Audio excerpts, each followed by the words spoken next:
Fala aí, galerinha do 01, tudo bem com vocês? Como é que vocês estão aí no ritmo de estudos? Tudo certo? Empenhados? Persistentes? É isso aí. Vamos para a nossa aulinha hoje de Química 3, hein? Química 3, lembrando, é Química Orgânica. Então nós temos 3 frentes na Química, tá? Química 1, que é a Química Geral, Química 2, que é Físico-Química, e Química 3, que é a Química Orgânica. E estaremos juntos na Química 1 e Química 3. Hoje nós vamos falar de Química 3, Química Orgânica, primeira aulinha, tá certo? O que esperar desse curso de Química 3? Bom, Química 3, ela não envolve muito cálculo, tá? Como acontece na Físico-Química ou um pouquinho na Química Geral.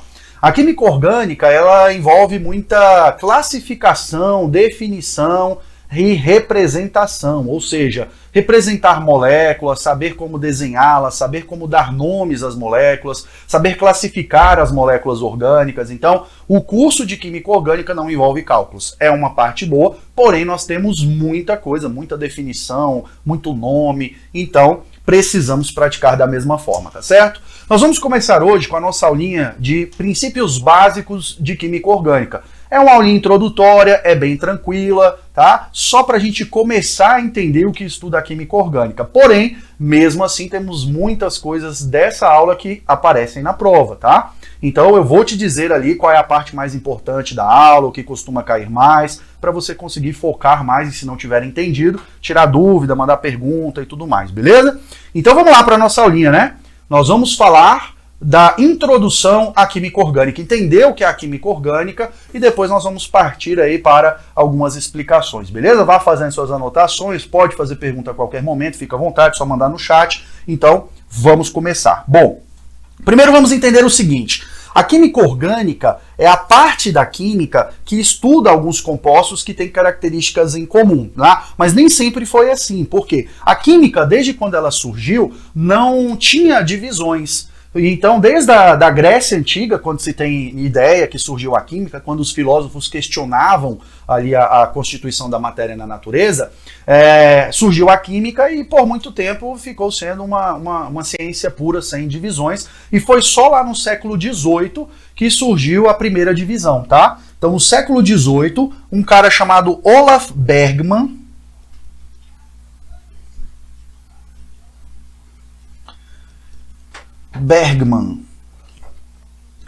dividiu a química, tá? E essa divisão da química de Bergman era o seguinte, ó. Bergman dividiu, ali em torno de 1777, ele dividiu a química em química orgânica e química inorgânica.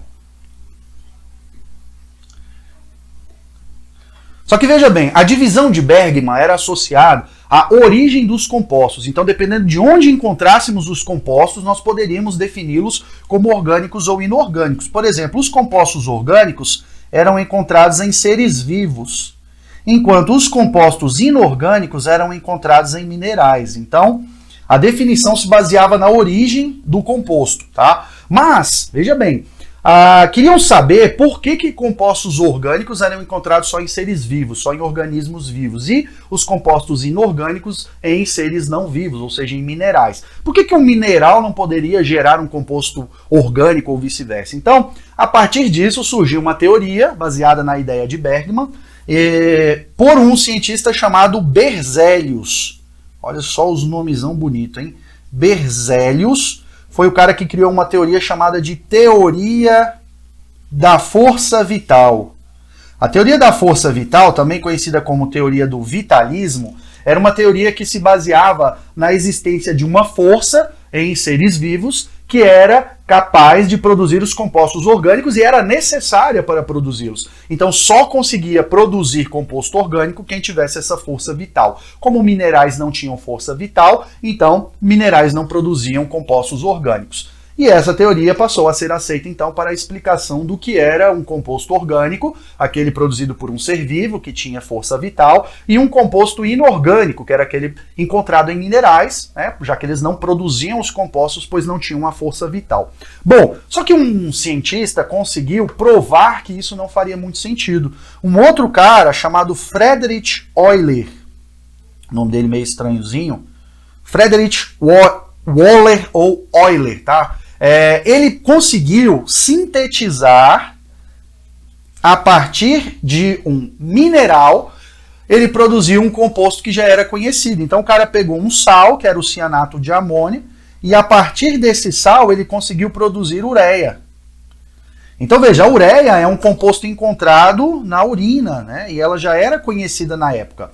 Então a síntese da ureia, feita por Friedrich Euler, foi fundamental para acabar com a teoria da força vital. Porque se ele conseguiu produzir um composto encontrado em ser vivo, que foi produzido, foi sintetizado a partir de um mineral, então não faz sentido dizer que mineral não tem força vital. Ou todo mundo tem força vital, ou esse negócio não existe. Então caiu a ideia da teoria da força vital, e eles passaram a questionar, então, o que seria um composto orgânico? Será que ele é encontrado só em ser vivo, de acordo com a prática aqui, de acordo com o experimento? Não, ele pode ser encontrado em mineral. Então o que seria um composto orgânico de fato? E aí surgiu uma definição, que é a definição que utilizamos até hoje para a química orgânica, proposta por um cara chamado August Friedrich Kekulé, tá? Kekulé ou Kekulé vai ser um nome bem comum para a gente encontrar aí nos livros de química orgânica, beleza? Então foi esse cara, August Kekulé, que percebeu o que poderia ser definido como um composto orgânico ou compostos encontrados na química orgânica. Ele disse que, independente da origem do composto, que não precisaria ser necessariamente de um ser vivo, nós poderíamos ter um composto orgânico como sendo um composto que tinha a sua composição em comum com os demais compostos orgânicos. E ele percebeu que essa composição se dava por um elemento químico em comum, que é o elemento carbono. Então, a partir daí, passamos a estudar a química orgânica como sendo a parte da química que estuda os compostos formados pelo elemento químico carbono. E essa passou a ser a definição de química orgânica que utilizamos atualmente, beleza? Então vamos anotar aí.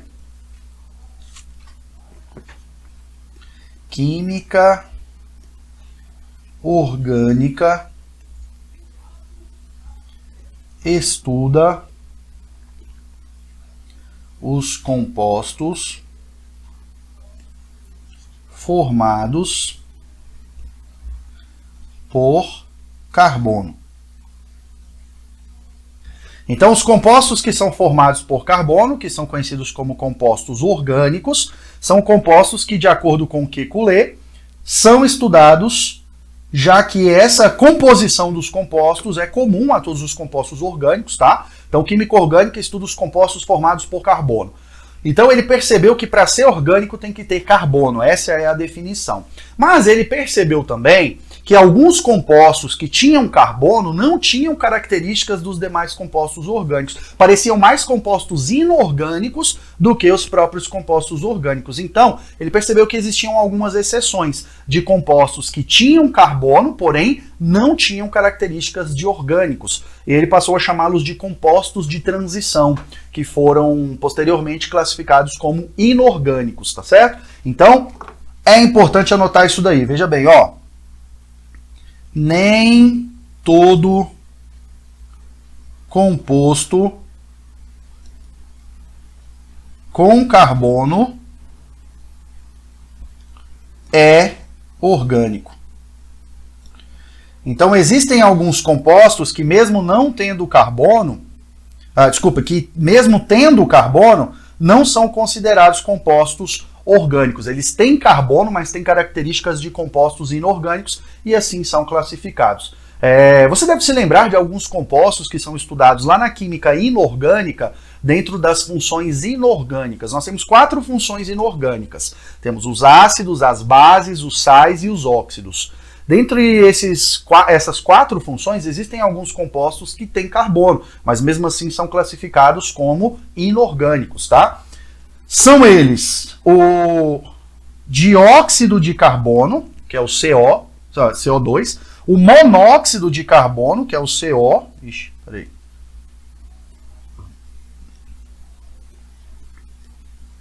Ixi, não estou conseguindo apagar aqui isso aqui. Essas duas bolinhas aí. Cliquei aí. Quer dizer, só a primeira. Não, a outra. Isso, essa. Deixa eu ver se dá pra... Isso. Aí. Tá bom. Assim. Valeu. Então você tem aqui, ó, o CO2, tá? Desculpa, o CO, que é o monóxido de carbono, beleza? E você tem também o H2CO3, aí de novo. H2CO3, que é o ácido carbônico, tá? E você tem o HCN. O HCN é o ácido cianídrico. Deixa eu colocar aqui embaixo. HCN, ácido cianídrico. Todos esses aqui, pessoal, são compostos inorgânicos. Os compostos inorgânicos, que, de acordo com o Kekulé, tem carbono, mas tem característica de composto inorgânico, não parecia com os outros compostos orgânicos, esses são os compostos de transição. Então, a ideia que nós temos para iniciar o curso de Química Orgânica é que nós vamos estudar, classificar, dar nome, desenhar e analisar reações que ocorrem com compostos que têm carbono. Então, é basicamente isso que faremos no curso de Química 3. Estudar compostos com carbono, tá? Então, vamos fazer várias análises diferentes, mas primeiro vamos entender qual é o comportamento do carbono nos compostos orgânicos. Porque dependendo ali do composto, seja orgânico, inorgânico, o carbono pode ter comportamento diferente. Mas, nos compostos orgânicos de forma geral, ele deve obedecer sempre as mesmas regras, sempre ter o mesmo comportamento. E isso foi analisado por Kekulé a partir de alguns postulados, tá? Então vamos estudar agora quais são os postulados de Kekulé, que são esses postulados criados aí por Kekulé para mostrar qual é o comportamento do carbono nesses compostos. Então, são chamados postulados de Kekulé.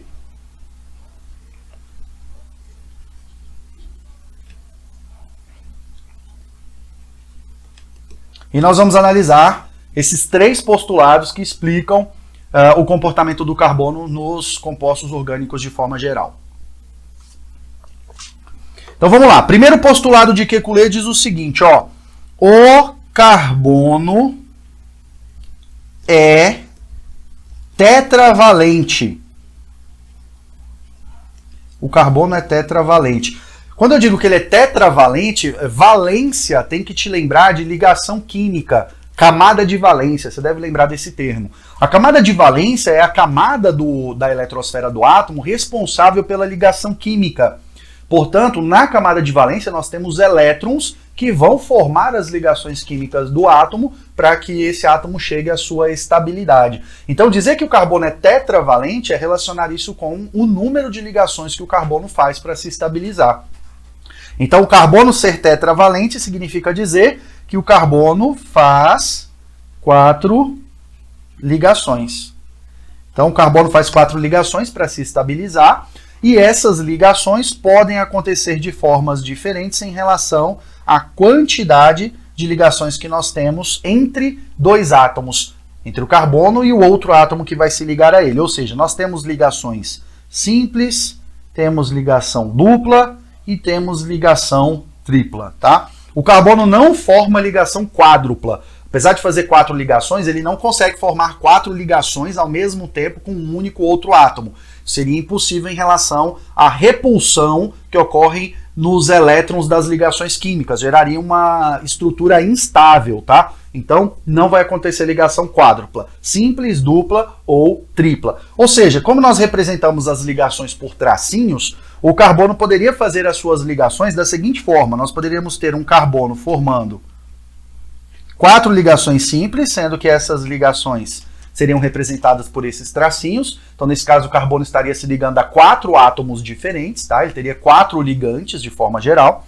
Ou então, a outra possibilidade, o carbono poderia fazer uma ligação dupla e 2 ligações simples, e aí nós representaríamos dessa forma, tá? Uma dupla e 2 simples, o importante é totalizar sempre as 4 ligações. Outra possibilidade, o carbono poderia fazer 2 ligações duplas, tá? E aí, nesse caso, ele se ligaria a 2 átomos diferentes. Então, veja que numa ligação dupla, ele está fazendo 2 ligações ao mesmo tempo com um único átomo, tá? Então, como ele está fazendo 2 ligações duplas aqui, nesse último caso, ele se ligaria a 2 átomos diferentes. E uma última opção, que seria o carbono fazer uma ligação simples e uma ligação tripla, sempre totalizando as 4 ligações. Beleza? Esse é o primeiro postulado de Kekulé, que fala sobre as possibilidades de ligações que o carbono faz. Agora, vamos para o seu segundo postulado, que seria mostrar que algumas dessas ligações podem ser equivalentes, dependendo da forma que elas aparecem. Então, nós vamos dizer o seguinte, ó, as ligações podem ser equivalentes.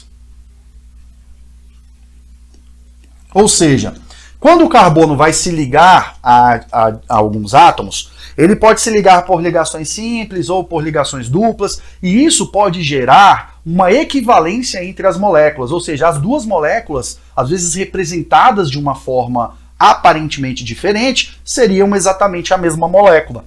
Por exemplo, você chega lá na prova, tem uma molécula formada pelo carbono, fazendo 4 ligações simples, com 3 átomos de hidrogênio e um átomo de bromo. E aí, de repente, você percebe que tem um outro átomo de carbono fazendo 4 ligações simples, com 3 átomos de hidrogênio e um átomo de bromo. Mas, nessa situação, perceba que o átomo de bromo não está na mesma posição que a molécula à esquerda. Ou será que está? Então, é aí que geralmente surge a dúvida, né? Ah, mudou a posição? Então, pessoal, não mudou a posição. Eles estão exatamente na mesma posição. O que está mudando é a perspectiva, a forma que nós estamos olhando para a molécula, que seria diferente. É a mesma coisa de pegar essa primeira molécula, girar 90 graus, que eu teria a segunda molécula. Ou seja, as duas são exatamente a mesma molécula. Eu só estou olhando para elas de formas diferentes. Então toma cuidado, que às vezes você tem uma estrutura que está ali acima, né, desenhada acima, no outro caso ela está desenhada abaixo, mas a molécula é exatamente a mesma, porque aquele átomo ou aquela estrutura, aquela ramificação, está ligado ao mesmo carbono que equivale ao carbono da outra molécula. Então essas duas moléculas são iguais, tá? Então toma cuidado com isso quando ele está fazendo ligações simples, ou até se ele estiver fazendo duas ligações duplas. De um lado você tem a mesma estrutura que tem do outro lado, na outra molécula, e aí seria só pegar a molécula, girar. Então se eu consigo fazer alguma mudança de perspectiva e fazer uma molécula ficar igual à outra, então eu considero que elas são iguais, apesar de não estarem sendo representadas exatamente da mesma forma. Então, tomem cuidado com essa ideia aí na forma de representação. Com o tempo, vocês vão acabar se acostumando aí com as representações das moléculas de carbono. Moléculas essas que podem receber outro nome, porque, veja bem, os carbonos se ligam formando cadeias. As cadeias, que nós também chamamos de cadeias carbônicas, são as estruturas formadas por carbono que nós veremos quando átomos de carbono estão ligados entre si. Então, quando você tem átomos de carbono se ligando, você teria aqui uma estrutura que nós chamamos de cadeia carbônica. Ou seja, uma ligação entre dois átomos de carbono pode acontecer, inclusive, de uma forma muito estável. Carbonos se ligam com uma alta estabilidade, e quando um carbono vai se ligando a outro carbono, você vai gerando compostos diferentes. Por isso é comum encontrar inúmeros compostos orgânicos, porque cada carbonozinho que se liga ali numa cadeia, você gera um novo composto, tá? Então a cadeia carbônica seria basicamente uma molécula orgânica, tá? Então essa molécula orgânica é formada por átomos de carbonos que podem se ligar. Já que o carbono faz 4 ligações, pode ser que em uma de suas 4 ligações, ou até nas 4 ligações mesmo, o carbono esteja se ligando dessa forma. Então você teria aqui, ó, um carbono que está fazendo suas 4 ligações. Em uma de suas 4 ligações, ou até nas 4, ele se liga a outro carbono, que se liga a outro carbono, que se liga a outro carbono, e assim por diante. Você vai tendo aí essas sequências de carbono, tá? Não precisa necessariamente ser uma grande quantidade, e não precisa necessariamente ser uma única direção. Eu poderia ter aqui, ó, para cima, continuaria a cadeia carbônica, tá? Inclusive, quando isso acontece, a gente diz que a cadeia é ramificada, quando você tem ali diferentes direções, beleza? Bom, isso quer dizer que nós temos uma cadeia carbônica. essa forma que os carbonos vão gerando ali pelas ligações que ocorrem entre esses átomos. Eu não representei aqui outros átomos, mas nós temos diferentes possibilidades aqui, tá? De átomos que se ligariam ao carbono, mas eu representei apenas os átomos de carbono, mas a gente poderia ter outros átomos aqui se ligando, tá? Não tem só carbono, beleza? Então esses são os 3 postulados de Kekulé. Eles mostram essas possibilidades que nós temos aí de comportamento do carbono nos compostos orgânicos, tá certo? Agora o que nós vamos fazer é o seguinte, nós vamos focar mais no carbono. Nós estamos falando aí de compostos orgânicos de forma geral, mas como o carbono é a estrela da química orgânica, vamos focar mais no carbono. Vamos falar exclusivamente do carbono, de suas características, suas classificações, tá? Mas a química orgânica não é formada só por carbono, tá bom? Nós temos outros elementos químicos também. A gente vai começar a focar mais no carbono, mas nós também temos outros elementos. Inclusive, são chamados de elementos organógenos. Os elementos que são encontrados na química orgânica, além do carbono, tá? Porque não tem só carbono, tem outros elementos, são conhecidos como elementos organógenos porque são os elementos formadores de compostos orgânicos. Beleza? Elementos que originam compostos orgânicos. Ou seja, nós vamos encontrar alguns desses elementos nos compostos orgânicos, não quer dizer que todo composto orgânico tem todos esses elementos de uma vez, mas é comum ter alguns compostos com esses elementos que nós veremos agora, que, em primeiro lugar, é o carbono obviamente sempre vai aparecer, já que ele sempre aparece em todo composto orgânico, mas além do carbono vai ser muito comum encontrar também hidrogênio, vai ser muito comum encontrar oxigênio, vai ser comum encontrar nitrogênio, o fósforo e também o enxofre, tá? É só lembrar aí dessa sigla, CHOMPS. CHOMPS são os elementos organógenos, os elementos que nós encontraremos em quase todos os compostos orgânicos. Então, se eu pegar aí a maioria dos compostos orgânicos, ele tem que ter pelo menos o carbono, né? O hidrogênio também é muito comum, mas esses outros 4 também vão aparecer aí na maioria desses compostos, tá? Carbono e hidrogênio já vai uma grande quantidade, depois bota o oxigênio aí, mais uma grande quantidade de compostos. Então, a cada elemento que eu vou acrescentando aí, eu consigo ter uma grande quantidade de compostos, beleza? Além desses, outros elementos também podem ser encontrados, como halogênios lá da família 7A ou 17. Às vezes alguns compostos têm metais, alcalinos terrosos, tá? Mas esses são os principais. Então, só com esses aqui eu já tenho quase todos os compostos orgânicos que nós conhecemos, beleza? Vamos relembrar o número de ligações químicas que cada um desses elementos faz, o número mais comum de ligações que cada um deles faz, tá? Para quando a gente for montar uma molécula, um composto, ficar mais claro ali se todos os átomos estão estáveis, todos estão fazendo o número correto de ligações. Então, o carbono, 4 ligações, né? Acabamos de ver aí de acordo com postulados de Kekulé.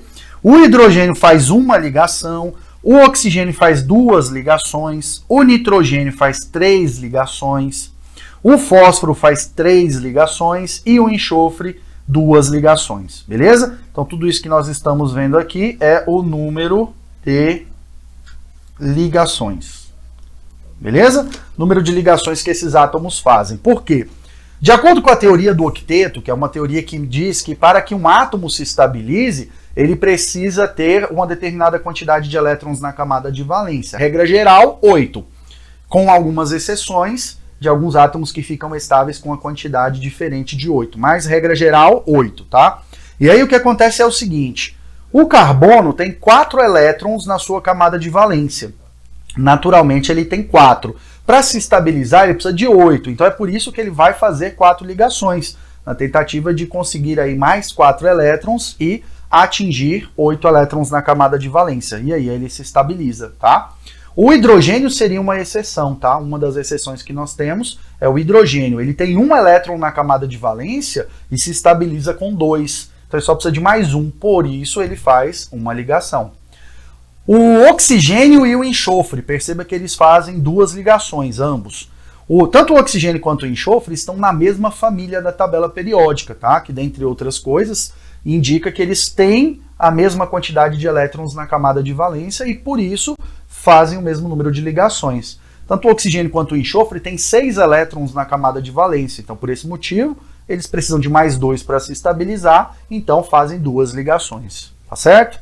Assim como o nitrogênio e o fósforo. Perceba que os dois estão fazendo, precisam fazer aí 3 ligações, tá? Por quê? Eles estão lá na família 15 da tabela periódica, ou família 5A, e eles precisam de mais 3 elétrons. Eles têm 5 elétrons na camada de valência e precisam de mais 3 elétrons para se estabilizar. Então, nesse caso, nós teremos 3 ligações para que eles consigam ficar estáveis, ficar com 8 elétrons na camada de valência. Beleza?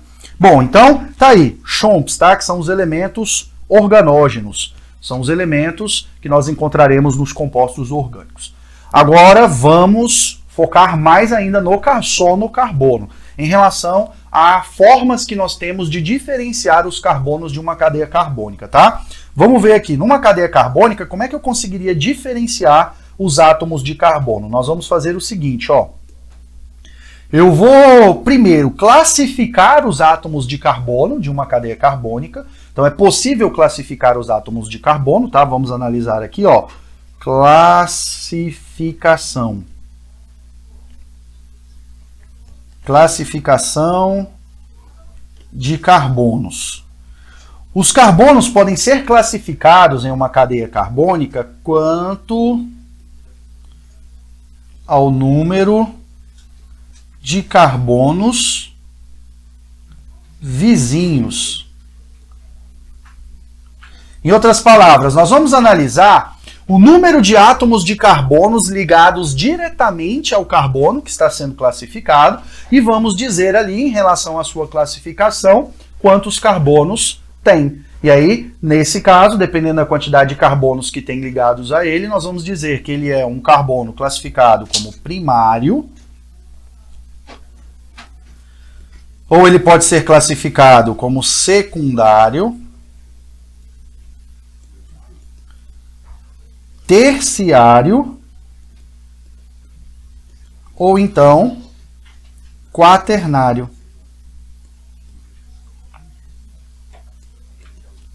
Porque o carbono pode fazer no máximo 4 ligações, então ele poderia se ligar até no máximo 4 átomos de carbono. Então, dependendo da quantidade de átomos de carbono se ligando a ele, nós podemos dar essa classificação: primário, secundário, terciário e quaternário. Lembrando que isso, independente da quantidade independente do tipo de ligação que o carbono faça, a quantidade de átomos de carbonos ligado a ele é que indica a sua classificação. Então, vamos lá. O que seria um carbono primário?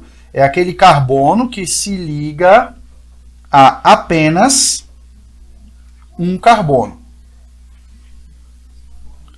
Ou seja, se ele está se ligando a um único outro carbono, então eu digo que ele é um carbono primário. As outras ligações que ele faz pode ser com qualquer outro elemento, mas só um carbono se ligando a ele faz com que ele seja primário, tá? Agora, para o carbono ser secundário, significa que ele se liga a 2 carbonos. Então, se tiver 2 carbonos ligados a ele, ele é um carbono secundário.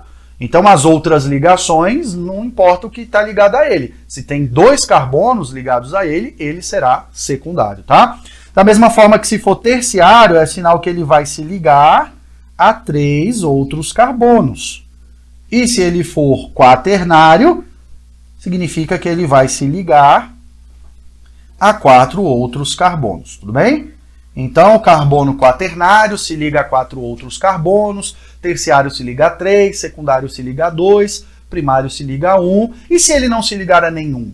O carbono que não se liga a nenhum outro carbono. Isso é possível, tem compostos orgânicos aí que o carbono não está ligado a nenhum outro carbono. De um lado é hidrogênio, ou oxigênio, né, ou enxofre, como vimos ali nos organógenos, tá? Ele não se liga diretamente a carbono. E aí?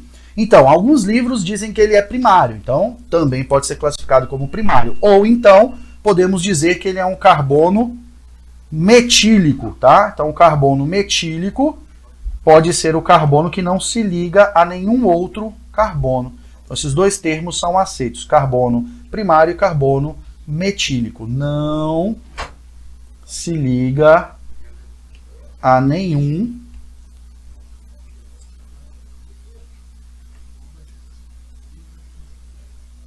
carbono. Não se liga a nenhum carbono, beleza? Esse seria o carbono metílico, mas também poderia ser chamado de carbono primário, beleza? Então classificar carbono é tranquilo. Daqui a pouco eu vou fazer um exemplo e aí eu espero que fique mais claro também, tá? Antes de fazer o exemplo, eu vou te mostrar outra forma que nós temos de diferenciar os carbonos. Porque a gente pode diferenciar o carbono quanto à sua classificação, que acabamos de ver, ou também podemos diferenciar dessa outra forma. E aí é bom que a gente faz o exemplo já com as duas formas de diferenciação. Nesse outro caso, nós temos aqui a hibridização do carbono.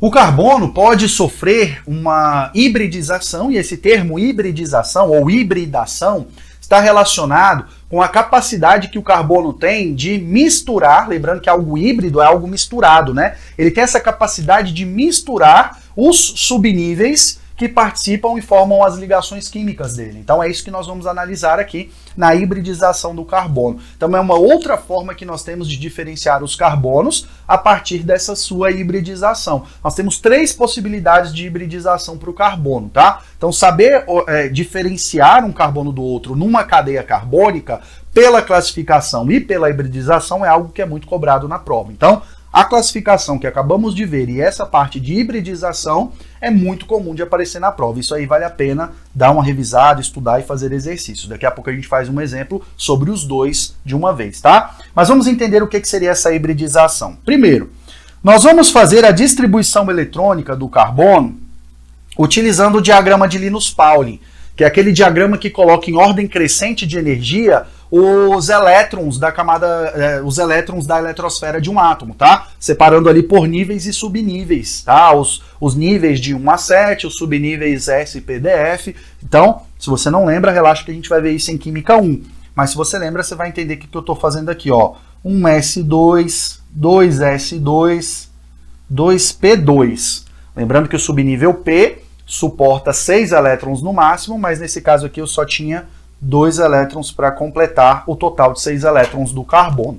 Inclusive, essa camada 2 aqui é o que chamamos de camada de valência, que é a camada mais externa da eletrosfera e é aquela que faz com que as ligações químicas aconteçam. Ou seja, são esses 4 elétrons que estão aí na camada de valência do carbono que vão formar as ligações que o carbono precisa para se estabilizar, tá? Só que o que acontece é o seguinte, o carbono pode formar ligações a partir do subnível P, que seria o único lugar aí onde poderiam entrar mais elétrons, né, os 4 elétrons que faltam para o carbono, ou então o carbono tem uma outra opção, que seria misturar o subnível S com o subnível P, formando um único subnível, que a gente chama de subnível híbrido, tá? Então nós temos essas duas possibilidades para o carbono, não precisa explicar na prova o porquê disso, mas entenda que o carbono pode fazer 2 tipos de ligações em relação à estabilidade. Ele pode formar uma ligação mais estável, mais forte, que é a ligação que ocorre pelo subnível híbrido, SP, ou ele pode formar ligações que ocorrem apenas pelo subnível P, que nós também chamamos de subnível P puro, tá? Então nós temos 2 tipos de subníveis, o subnível híbrido, que é o subnível SP, ou subnível puro, que é apenas o subnível P. Então o carbono pode formar ligações por esses 2 subníveis, tá? O subnível híbrido forma uma ligação mais forte, que nós chamamos de ligação sigma, tá? Simbolizada aí por esse símbolo, que é o próprio símbolo sigma, beleza? Já a ligação que ocorre pelo subnível P é uma ligação mais fraca, que nós chamamos de ligação π, simbolizada aí por esse símbolo π, tá? Que nós temos na ligação sigma uma ligação mais forte e na ligação π uma ligação mais fraca, tá? Então, o carbono sempre vai preferir se ligar pelo subnível híbrido sp, porque isso faz com que ele tenha uma ligação mais forte, mais estável. E aí, nesse caso, o que nós teremos? Dois tipos de ligações, tá? A ligação sigma, que sempre vai acontecer quando o carbono se liga a um outro átomo, e a ligação pi, que só vai acontecer se o carbono precisar formar uma nova ligação com o mesmo átomo que ele já fez a ligação sigma. Então, toda vez que o carbono se ligar com um átomo, ligação sigma, sigma, sigma, sigma. Agora, se ele quiser se ligar de novo com o mesmo átomo, além da ligação sigma, aí sim vai aparecer a ligação pi. Então, a ligação sigma é uma ligação frontal, onde você tem uma sobreposição frontal de orbitais, é uma ligação mais forte. A ligação pi é uma ligação lateral, então é uma ligaçãozinha mais fraca. A sobreposição dos orbitais ocorre de maneira mais sutil. Então ela é uma ligação menos estável, tá? Por isso uma ligação mais fraca. Mas para a prova, o que isso me interessa? Para a prova nós só temos que saber quando acontece a ligação sigma e quando acontece a pi. Não tem que explicar o que é cada uma delas. Então só tem que saber onde está a sigma, onde está a pi. E a partir da quantidade de ligações sigma e pi que o carbono faz, eu vou dizer qual é a hibridização dele, ou seja, quantos orbitais ele está utilizando do meu subnível híbrido sp, que vieram do S e do P anteriormente, antes da hibridização. Então, vou te resumir para você ver que não é complicado. Veja bem, vamos relembrar aqui quais são as possibilidades de ligações do carbono. Nós temos o carbono podendo fazer 4 ligações simples. O carbono pode fazer uma ligação dupla e 2 ligações simples. Ou o carbono pode fazer 2 ligações duplas. Ou então ele pode fazer uma ligação simples e uma ligação tripla, tá? Essas são as possibilidades que vimos ali agora há pouco. Então vamos lá, onde eu tenho ligação sigma e ligação pi?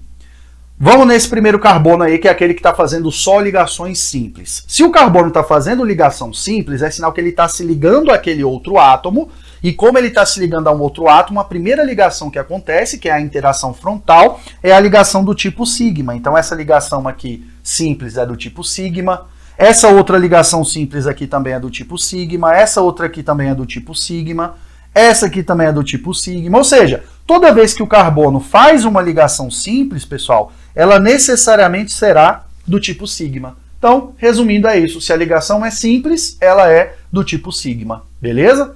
Então, nesse segundo carbono, você tem aqui uma ligação simples, então ela é sigma. Essa de baixo aqui também é simples, então ela é sigma. Agora perceba que esse carbono está fazendo uma ligação dupla. Isso quer dizer o quê? Que ele está formando 2 ligações ao mesmo tempo com um único átomo. Então a primeira ligação que foi formada foi a sigma, e a segunda ligação aí sim seria uma ligação do tipo pi. Então, resumindo, a ligação pi, ela não aparece se o carbono estiver fazendo ligação simples. Mas se ele fizer uma dupla, aí você tem a sigma e, além da sigma, a ligação pi. Então, toda ligação dupla tem uma sigma e outra ligação pi. Tranquilo? É só lembrar disso que você vai identificar as ligações sigma e pi em qualquer molécula. Nesse terceiro carbono, o que nós temos? 2 ligações duplas. O que é uma dupla? Já vimos que uma delas é a sigma e a outra é a pi.